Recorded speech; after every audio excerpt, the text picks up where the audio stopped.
Hi, Jeanne Robertson. Denis Greene here. It was good to see you at the NSA conference a couple of weeks ago. Hope you're doing well. If I won your contest, the first thing I would do is give a shout out to my wife, Jenny. We're celebrating. She just finished her second master's degree. It's a big accomplishment. Matter of fact, she encouraged me to go back to school. She said, think about it. You could get your second GED.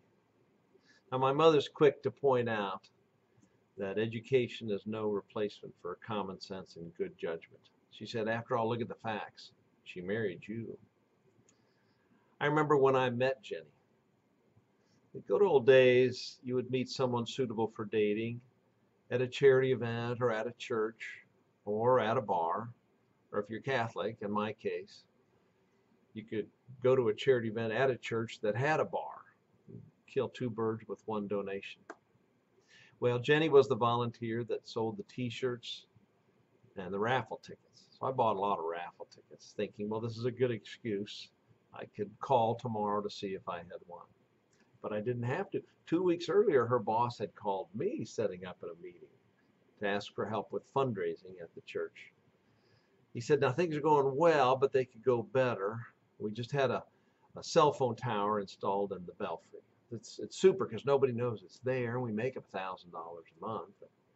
Between you and me, I get much better reception during worship services. I don't mind telling you, over the next 4 weeks, it was really awkward because I bumped into Jenny once a week. Once in a parking lot, once at a meeting, once with her dad, and once at a spaghetti dinner. She was very friendly and chatty, but I had to think to myself, why on earth would a beautiful woman be stalking me? This makes no sense. Well, it felt awkward, but I finally got over it. Only took me 9 months to work up my nerve to ask her out.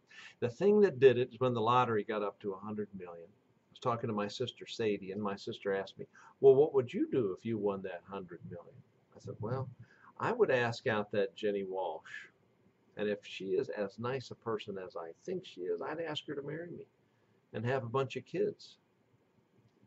So my sister says, well, now, do you think she could do that on less than 100 million?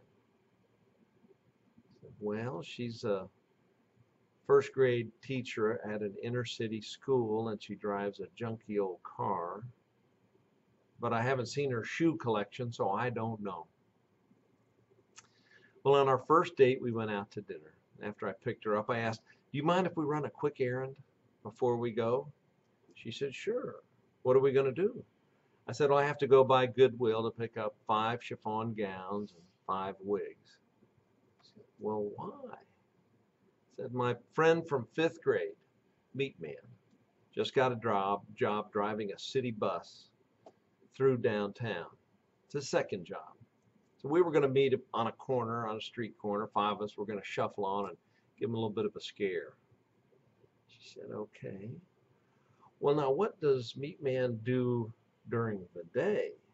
He said, well, he works for the city water department. He works in the recycling end of the water department, the receiving end of the water department. She said, oh, so your friend Meat Man drives a city bus at night, but works in a sewage treatment plant during the day. Well, yes. Okay, he sounds to me like he's a living reincarnation of Ralph Cramden and Fred Norton. Yeah. Well, that's the closest thing that I'll ever get to meeting a celebrity, so I can't wait to meet Meat Man. And in my mind, I think, well, yeah, no, we've been friends since 5th grade, so I'm going to set that up for never. Well, when they finally did meet, Meat Man, of course, gave her a very inappropriate big hug and whispered very loudly in her ear, what are you doing with this loser? And she replied in a way that really won my heart. She said, shush, I'm using him just to get to you. Then the next big hurdle was meeting my mom. She cut just right to the chase. She said, Jenny, do you want children? Because I know Dennis does. Jenny said, well, yes, I do. Mom said, well, that's good to hear, because me, I never wanted children. Thanks, Mom. The final ring of fire was meeting her brother Casey. Casey's a manly man. He's an electrical engineer, smokes cigars, drinks his Guinness stout warm. Casey said, "It's the darndest thing that you two are dating after what happened at the pool when we were kids." Well, what are you talking about? He said, "It was Ward Parkway Pool. That's where we went. Jenny was 6. You, Dennis, were a teenager. I was yelling at Jenny, 'Get down off the high dive.' As she turned around to come down, she slipped and fell face first towards the concrete. And as you, Dennis, put your hands on the ladder to go up the high dive, you caught her." Jenny stepped away from me. She said, "That was you?" And I stepped away from her. I said, "That was you?" She said, "Yeah, that was you. I was there. I saw that." Kind of a cold, clammy feeling came over me. I told my mom about it. I said, it's either fate or the hand of God or something strange. My mother said, "Well, that's nice and everything, but you really got to ask yourself, should you marry the stalker?"